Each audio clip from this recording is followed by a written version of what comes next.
رجعنا لكم من جديد فيديو جديد. ما تنسوا الاشتراك بالقناة وتفعلوا زر الجرس حتى يصلكم كل شيء جديد بننزله بالقناة. فترة حكيت عن طريقة تعبئة كارت اسطنبول كارت من تطبيق ببارة وتطبيق بايسل عن طريق هي الخدمة الموجودة هون ال NFS اللي عم طفيها ومشغلها.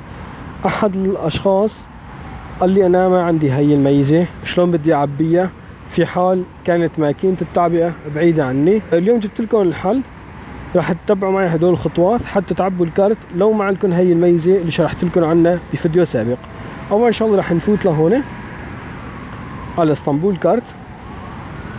أنا هذا الكارت نفسه راح أعبي، راح أنور عليه، راح أحط المبلغ اللي بدي أعبيه مثلا وليكن 5 ليرات، بعدين أعطيه على كلمة دوام.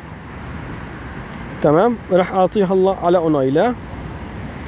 تمام، أنا هلا الكارت ما راح أضيفه ورا الجهاز، خلاص عم بقول لي إنه لازم يكون عندك هاي الميزة NFS حتى يتعبى الكارت. راح أنور له أنا على كلمة تمام وراح أعطيه رجوع.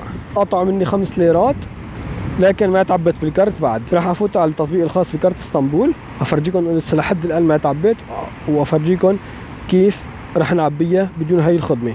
راح نفوت لهون، راح نحط كلمة السر مثل ما شايفين. هون معي 6 ليرات وهون معي هاي انه لسه في 5 ليرات معلقة. تمام، هلا راح نشوف شلون بدنا نعبيها بدون هاي الميزة. طبعا بكل محطة بيكون في مثل هاي اللي مكتوب عليها مواعيد الباصات، وهون اذا انتبهنا هون شوفوا شباب حيط لكم هون محل انه مشان نضيفوا الكارت. راح نضيف الكارت سوا ونشوف بنضيفه بهاي الطريقة. تمام، شوفوا شباب هلا ايش عم يطلع لي هون عندي على الشاشة. راح ننتظر حتى يقرا الكارت.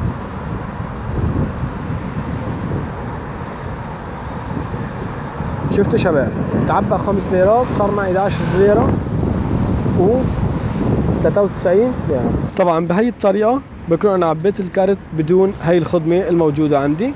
ما تنسوا الاشتراك بالقناة وتشاركوا الفيديوهات مع الاصدقاء لتعمل فائدة للجميع. والسلام عليكم ورحمة الله وبركاته.